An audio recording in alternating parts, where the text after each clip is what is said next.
말세 그리스도의 좌담 기록.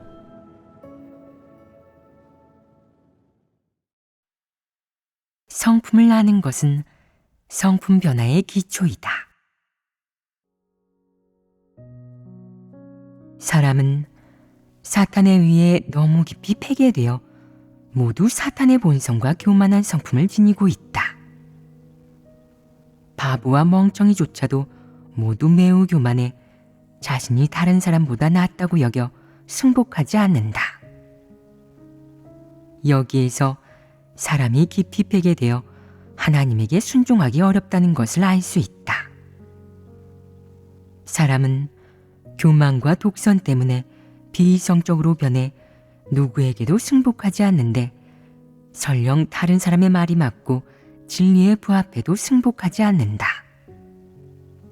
바로 이런 교만함 때문에 사람이 감히 하나님을 판단하고 정죄하고 대적하는 것이다. 그렇다면 교만한 성품은 대체 어떻게 해결해야 하느냐? 사람이 자제하는 것으로 해결할 수 있느냐? 인식하고 인정하는 것만으로 해결할 수 있느냐? 절대 불가능하다. 교만한 성품을 해결하는 것은 오직 한 가지 방법밖에 없는데 그것은 바로 하나님의 심판과 형벌을 받아들이는 것이다.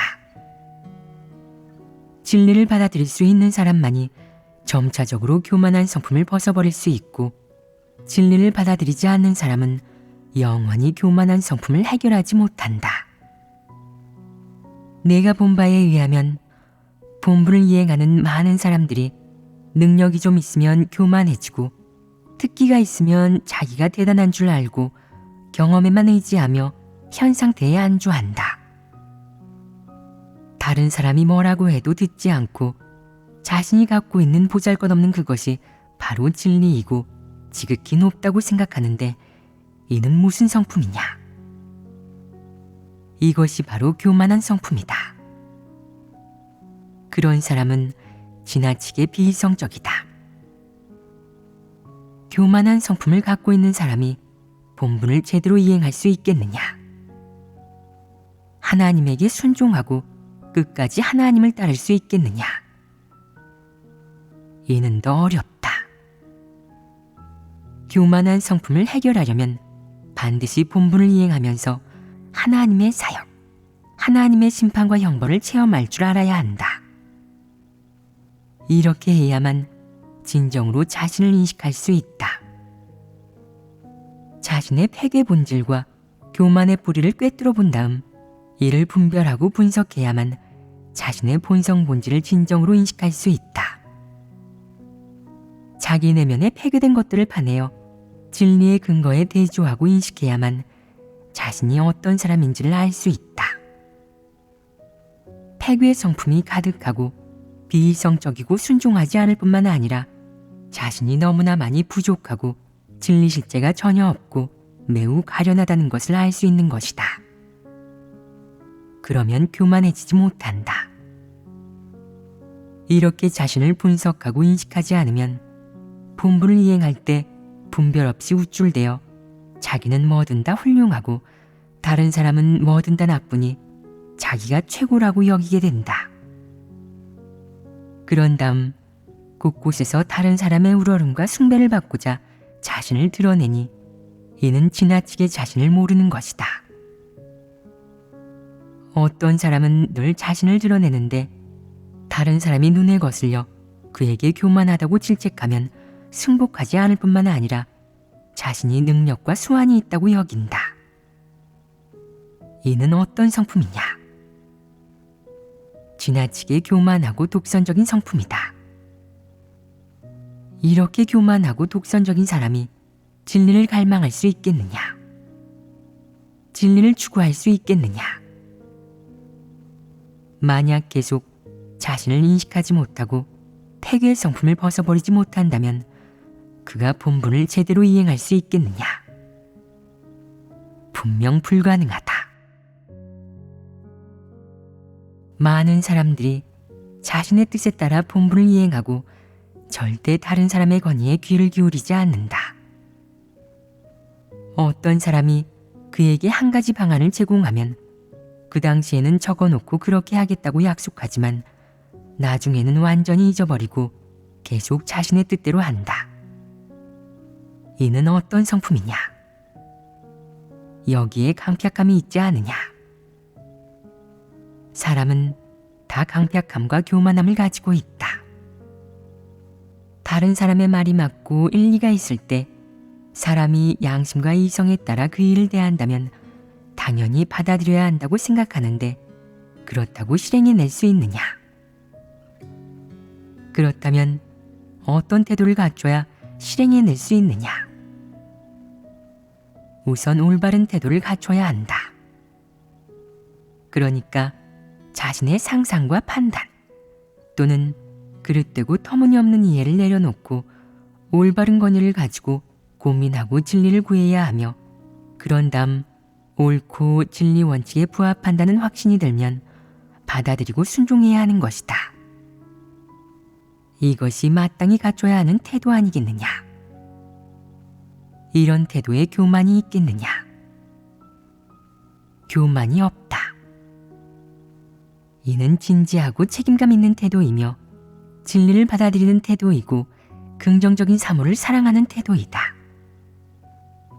매우 일리 있으며 진리 원칙에 부합한다고 생각하는 다른 사람의 말을 들으면 당시에는 체면이나 일시적인 이해 때문에 입으로는 받아들였다고 말했지만 나중에 일을 할 때 여전히 자신의 뜻대로 하고 마음속으로 옳다고 인정했던 말을 한쪽으로 치워버린다면 이런 사람은 어떤 사람이냐? 이런 태도가 진리를 받아들이는 태도겠느냐? 이는 어떤 성품이냐? 이것이 바로 교만과 패역이다. 진리를 받아들이지 않고 자신의 뜻을 최고로 치며 자신의 의견과 주장에 따라 결정하고 진리 원칙, 긍정적인 사물, 하나님 말씀을 완전히 잊어버린 것이다. 또 어떤 사람은 앞에서는 칼같이 약속해놓고는 나중에 일이 닥쳤을 때에는 실행하기 싫어서 마음속으로 주판알을 튕긴다. 만약 원칙에 따라 일을 처리하면 진리를 명백하게 교제하고 또 사람의 관념을 바로잡아야 해. 난이도가 매우 높고 말도 많이 해야 하는데 어쩌면 명확하게 설명하지 못할 수도 있어. 시간과 노력이 많이 들고 너무 번거로워. 일을 덜기 위해서는 이렇게 해야 해. 모두가 동의하지 않더라도 내 말을 들어야 해. 결정은 내가 해. 이는 어떤 태도이냐? 이는 간사하고 교활한 태도이다. 약속할 때는 간곡하고 진실되고 성실하고 경건하게 보였을 뿐만 아니라 다른 사람의 의견을 받아들일 수 있고 진리도 받아들일 수 있는 것처럼 보였지만 일을 처리할 때는 그렇지 않았고 태도가 변했다. 왜 변했느냐? 왜 그의 태도가 180도 변했겠느냐? 무엇으로 인한 것이냐?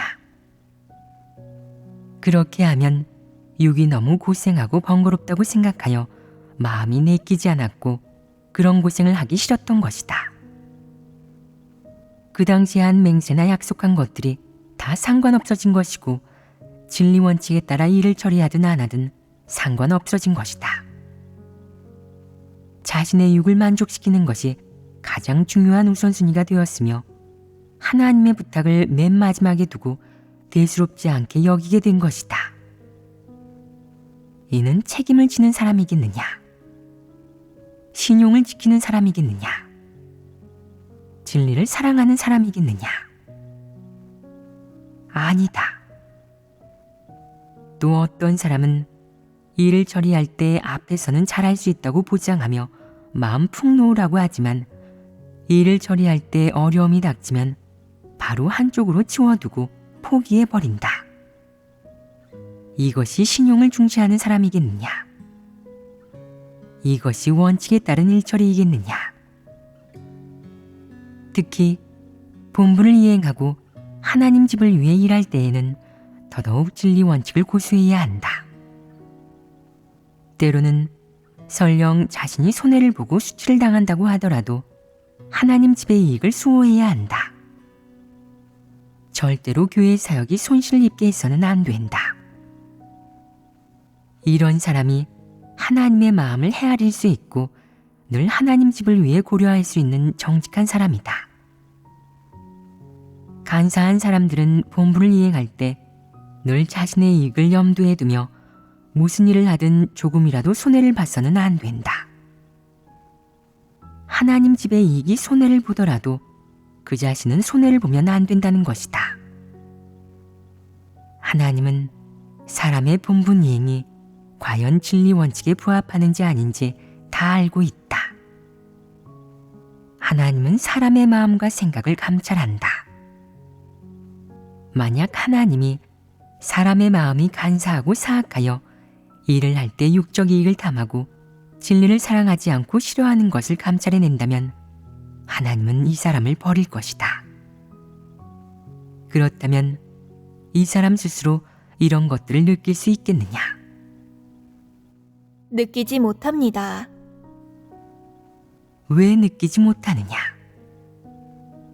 사람이 본성에 지배받아 일을 할 때는 육적 이익만 충족되면 자신을 성찰하지 않기 때문에 그렇게 하는 것이 진리와 부합하지 않는다는 것을 느끼지 못하는 것입니다. 그 사람 내면에 생존을 위해 의지하는 것은 무엇이냐? 사탄의 폐괴 성품이다.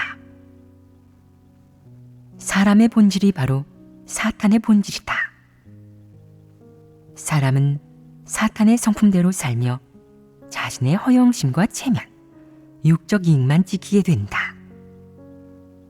이런 이기적이고 비열한 생각이 이미 본성이 되어 진리를 실행하고 하나님에게 순종하고 하나님 말씀에 절대적으로 복종하고 진리 원칙과 하나님의 기준에 따라 하라고 하면 사람은 매우 힘겹고 힘들다고 느끼게 된다.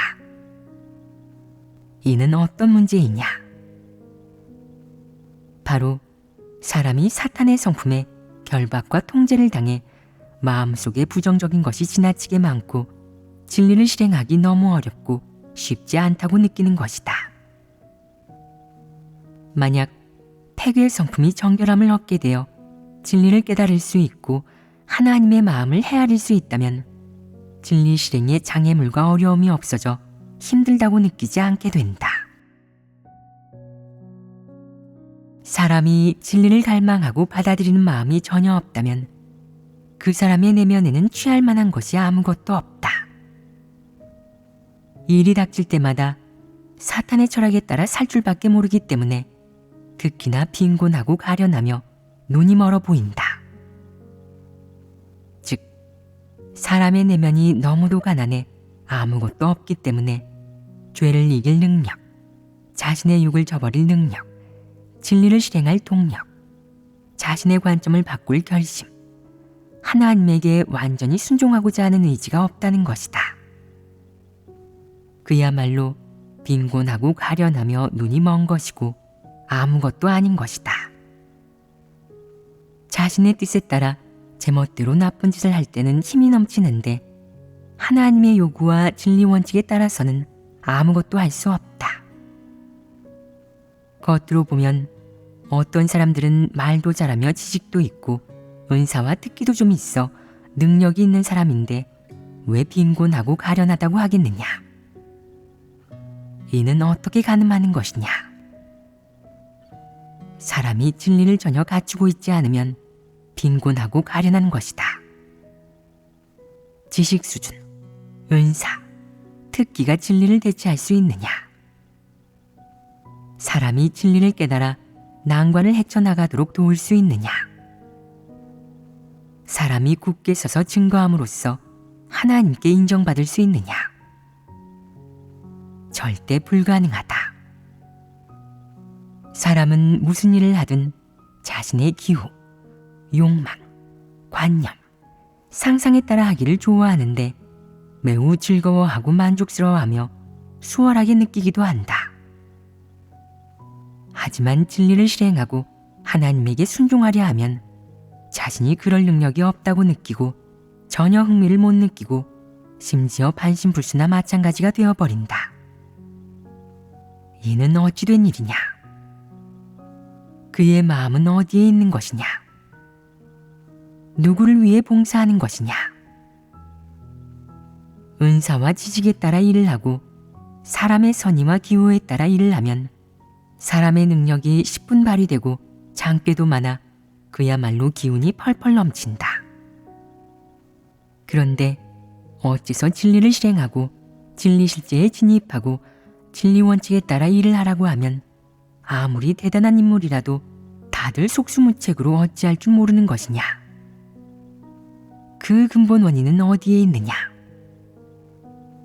왜 사람은 진리 실행과 진리 원칙을 구하는 일에서는 멍청이같이 빈곤하고 가련하면서도 여전히 허풍을 떨고 큰 소리를 칠 수 있고 자신이 다른 사람보다 낫다고 여겨 누구에게도 승복하지 못하는 것이냐? 이는 무엇 때문이냐? 사람이 자신을 알지 못하기 때문입니다. 자신을 알지 못하는 것. 이는 한 측면이다. 주요 원인은 바로 사람이 폐괴의 성품을 갖고 있기 때문이다. 진리를 깨닫기 전에는 바로 그런 추한 모습, 그런 꼴, 그런 가련한 모습이다. 아무것도 아닌 것이다. 진리가 없는 사람은 모두 이렇다. 아무리 지식이 많고 지위가 높아도 드러내는 것마다 다 추한 모습이고 궁상맞다. 하나님과 진리 앞에서 사람은 바로 이렇게 빈곤하고 가련하며 아무것도 가진 것이 없고 아무것도 아닌 존재이다. 내가 접했던 어떤 사람들이 있는데 그들과 대화하고 일을 처리할 때 그들은 무감각하고 우둔하며 빈곤하고 가련한 모습이었다. 외부 일에 대해 이야기할 때는 그래도 좀 이야기할 수 있었지만 진리 원칙과 관련이 되면 그들은 관점이 어느 한쪽으로 치우치거나 아니면 아예 관점이란 것이 없었다. 하나님을 그렇게 오랫동안 믿었고 하나님 말씀을 그렇게 많이 읽었고 설교를 그렇게 많이 들었으며 날마다 영생활을 하였는데 왜 이렇게 무감각하고 우둔하며 빈곤하고 가련할 수 있는 것이냐? 일이 닥쳤을 때 어째서 올바른 관점을 갖지 못하는 것이냐? 왜 이를 바라보는 관점이 시종일관 변하지 않는 것이냐? 진리를 받아들이지 않고 진리를 실행하지 않기 때문입니다. 맞다. 설교를 많이 듣기는 했지만 도리만을 들었고 하나님 말씀을 많이 읽기는 했지만 도리만 이해했으며 예배도 많이 드렸지만 얻은 것이라고는 문자적인 것이나 규례적인 것들 뿐이다. 이는 무엇과 관계가 있느냐? 왜 이런 것들을 얻은 것이냐? 하나님은 사람에게 진리를, 생명을, 진리 실제를 공급했는데 사람에게서 맺은 결실은 어째서 이런 것이냐? 너희는 이 문제를 곰곰이 생각한 적이 있느냐? 이는 심각하고 큰 문제이다. 그렇다면 어떻게 해야 이 문제를 해결할 수 있느냐? 내가 하나님 말씀을 마음속 깊이 먹고 마셔 자신의 실제가 되게 해야 한다. 자기 내면의 상태와 내적 상태를 변화시켜 직면한 모든 일에 올바른 관점과 올바른 태도를 갖도록 해야 한다. 이는 마땅히 실행해야 하는 길 아니겠느냐? 마땅히 구해야 하는 방향 아니겠느냐? 너희가 곰곰이 생각해 보아라. 어떻게 해야 이러한 길을 갈 수 있겠느냐? 너희의 생각은 무엇이냐? 저는 일이 닥쳤을 때 자신의 속셈, 동기, 드러내는 폐괴성품을 반성하고 그런 다음에 의식적으로 옳지 않은 속셈과 폐괴 표출을 저버리고 하나님 말씀에 담긴 진리에 따라 일을 해야 한다고 생각합니다. 그 길이 맞다. 하지만 실행 과정에서 자신의 문제를 발견할 수 있느냐? 발견할 때도 있고 발견하지 못할 때도 있습니다. 그러니 늘 하나님에게 기도하고 늘 자신을 반성하고 자신의 모든 행동을 성찰해야 한다. 성령은 사람이 인식하지 못하는 부분을 깨우쳐 줄 것인데 성령의 깨우침이 있으면 이 문제는 해결되는 것 아니겠느냐. 하나님을 의지하면 해결하지 못하는 문제가 없다. 내가 예를 들어 볼 테니 너희가 자신을 반성하고 다른 사람의 문제에서 자신에게 존재하는 문제를 볼 수 있는지 분석하고 살펴보아라. 예전에 나와 함께 지냈던 어떤 사람은 처음에는 조심스럽고 신중했다. 무슨 일을 하든 나의 의견을 물었고 내가 그에게 무슨 말을 하든 굽실거리며 진지하게 들었다. 그의 내면에는 당신은 하나님이시니 제가 당신을 노하시게 하면 안 됩니다. 이 경계를 넘어서면 안 됩니다. 당신의 말씀에 따르고 당신이 하시라는 대로 그대로 따를 것입니다. 라는 경계가 있었다. 기본적으로 어떤 문제도 보이지 않았다. 하지만 어느 정도 함께 지내며 교류를 좀 하고 나니 그는 나의 말하는 방식과 말투가 익숙해지고 낯설지 않게 되었다.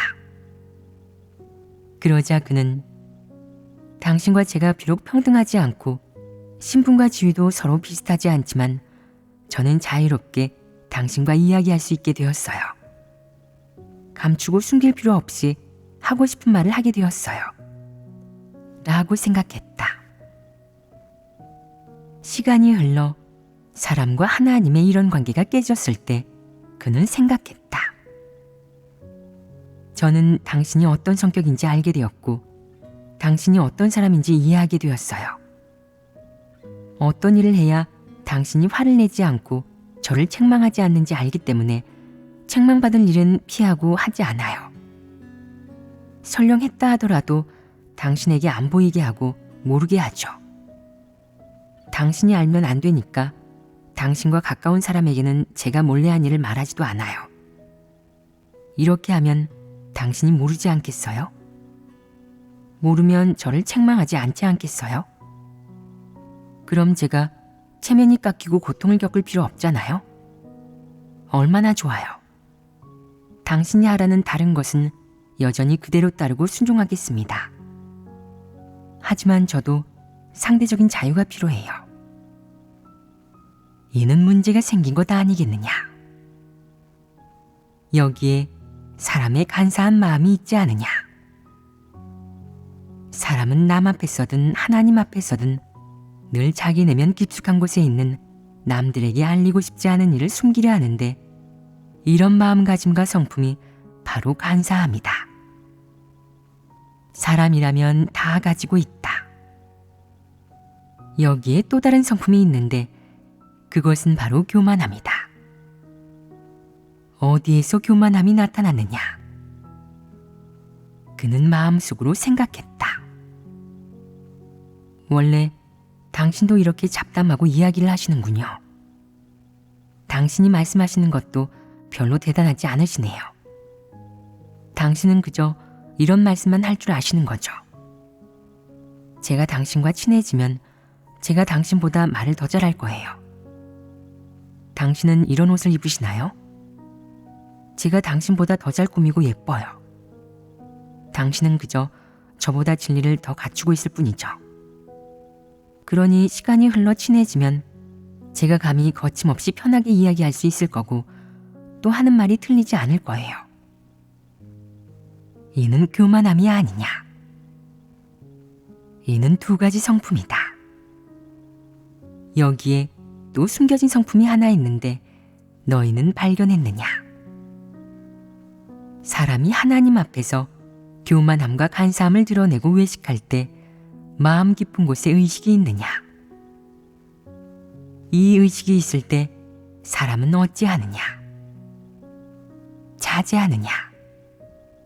조심하느냐? 자신을 반성하느냐? 자신이 교만한 성품을 드러낸 것을 분명히 알면서도 여전히 자신을 반성하고 인식하지 않고 누군가 지적해도 받아들이지 않고 오히려 자신을 위해 궤변을 늘어놓는데 이는 무슨 성품이냐? 강팍한 성품입니다. 맞다. 이것이 강팍함이다. 이런 강팍한 성품이 사람들 앞에서 어떻게 나타나든 어떤 상황에서 이런 태도를 드러내든 상관없이 이런 사람이 바로 성품이 강팍한 사람이다. 사람이 아무리 교활하고 위장을 해도 이런 강팍한 성품은 쉽게 드러난다. 이는 사람이 진공 상태에서 사는 것이 아니며 내가 사람들 앞에 있든 아니면 뒤에 있든 사람은 모두 하나님 앞에서 살아가고 모든 사람이 하나님의 감찰하에 있기 때문이다. 사람이 늘 제멋대로이고 방탕하며 단속을 받지 않으며 이런 생각이 생기고 이런 폐괴 표출이 있으면 이를 감지했음에도 돌이키지 않고 이를 인식했을 때에도 회개하지 않으며 솔직하게 털어놓고 교제하지 않고 진리를 구해 이 문제를 해결하지도 않는다면 이것이 바로 강팍함이다. 강팍함의 특징을 통해 볼 때 강은 완고하고 돌이키지 않으며 부드럽지 않다는 의미이고 팍은 사람이 그것을 건드리면 통증을 느끼기 때문에 차마 건드리지 못하는 것을 의미한다. 불편함을 느끼기 때문에 사람이라면 다 딱딱한 물건을 접촉하기 싫어하는 것처럼 보통 사람은 다들 강팍한 성품의 사람과 접촉하기 싫어한다. 부드러운 것은 질감부터 편안함을 느끼게 하고 즐거움을 주기 때문에 사람은 다 부드러운 것을 좋아하는데 강팍함은 이것들과는 완전 정반대이다. 강팍함은 사람의 태도로 드러난다. 이러한 태도는 바로 우매함과 고집스러움이다. 여기에 있는 성품은 무엇이냐? 바로 강팍한 성품이다.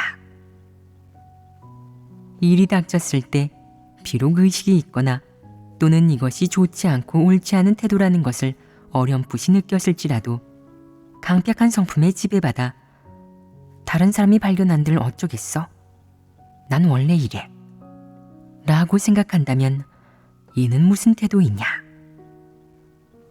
아무렇지도 않게 생각하고 이것을 좋지 않은 것, 하나님을 거역하는 것, 사탄에게서 나온 것, 사탄 성품의 표출이라고 여기지 않으며 하나님이 어떻게 보든 하나님이 아무리 혐오해도 그가 느끼지 못하고 의식하지 못한다. 이것이 바로 이 문제의 심각성이다. 강팍한 성품이 좋으냐? 이는 사탄의 성품으로 사람이 쉽게 진리를 받아들이지 못하게 하고 회개하기는 더 어렵게 한다.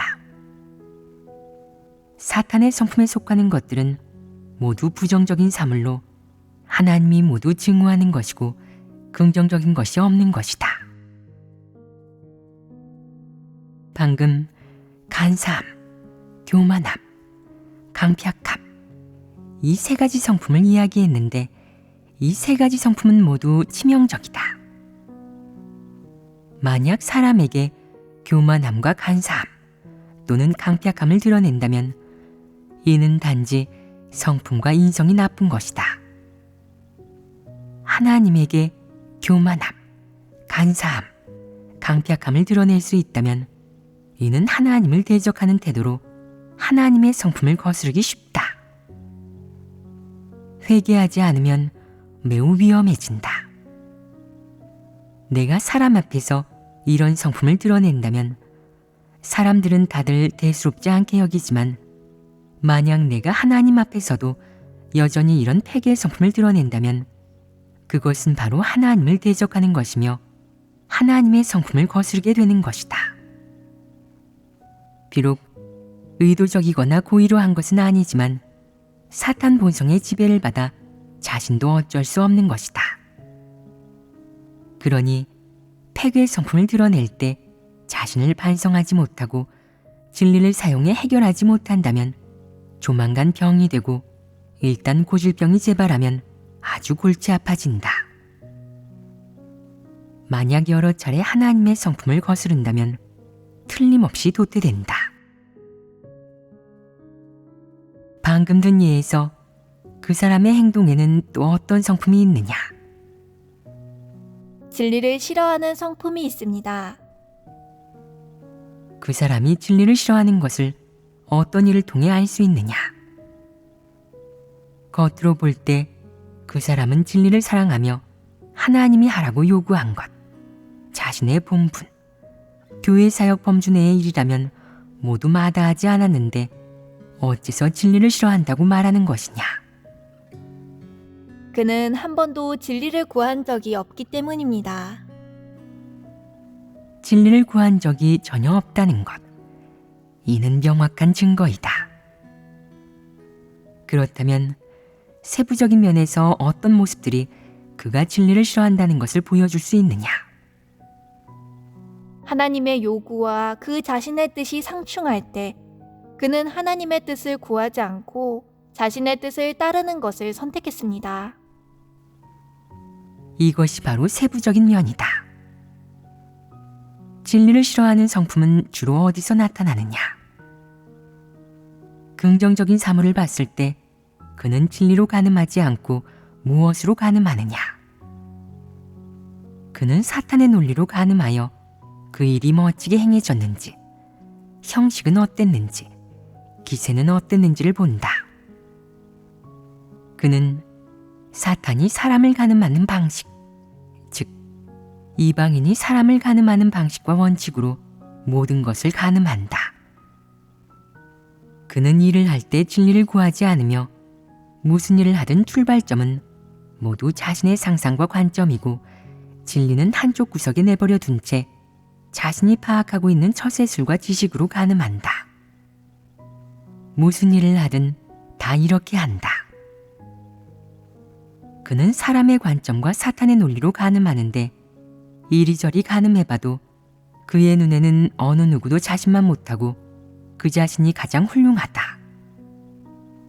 그렇다면 그의 마음속에 여전히 사람에 대한 하나님의 요구가 있겠느냐? 여전히 진리 원칙이 있겠느냐? 없다. 그는 사람에 대한 하나님의 요구를 보지 못하고 진리가 모든 긍정적인 사물의 실제임을 보지 못하며 진리가 모든 것보다 위에 있다는 것을 보지 못한다. 그러니 자연스럽게 성육신한 하나님을 깔보고 육신을 입은 하나님의 옷차림, 언행에 늘 관념을 갖게 된다. 접촉한 시간이 길어지면 그는 당신은 제가 상상한 것만큼 그렇게 존귀하고 위엄 있고 깊이가 있지 않으시네요. 기품이 저만 못해요. 제가 이곳에 딱 서면 어떻게 봐도 큰 인물 같은 기품이잖아요. 당신의 말씀에 진리가 있기는 하지만 아무리 봐도 하나님의 모습은 아니에요. 당신은 늘 진리와 실제에 진입하는 것을 말씀하시는데 어째서 비밀을 밝혀주시지는 않으세요? 어째서 셋째 하늘의 언어로 조금 말씀하시지 않으세요? 라고 생각하게 된다. 이는 무슨 논리이고 무슨 관점이냐? 이는 사탄에게서 나온 것이다. 말해보아라. 이런 일들을 내가 어떻게 대하겠느냐? 이런 사람을 혐오하고 상대하고 싶어 하지 않습니다. 틀렸다. 완전 반대이다. 이런 사람을 만나면 나는 그에게 접근해 정상적으로 교제할 것이다. 공급할 수 있으면 공급하고 도울 수 있으면 도울 것이다. 만약 그가 잘못을 깨닫지 못하고 고집불통이라면 나는 그와 정상적으로 함께할 수 있을 뿐만 아니라 무슨 일이 생기면 최대한 그와 상의할 것이다. 나는 당신이 보기에 이렇게 하면 될까요? 이 몇 가지 방식 중 당신이 보기에 적합한 방식으로 하죠. 적합한 게 하나도 없으면 당신이 방법을 생각해 보세요. 라고 말할 것이다. 그가 자신이 대단하다고 생각할수록 나는 더 그와 이런 식으로 함께할 것이다. 나는 누구와 함께하든 잘난 척하지 않는다.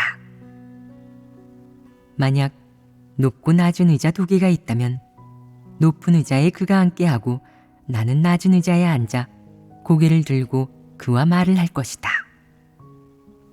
결국에는 그를 부끄럽게 하여 그가 조금씩 깨닫고 자신이 진리가 없어서 빈곤하고 가련하며 무감각하고 우둔하다는 것을 알게 할 것이다.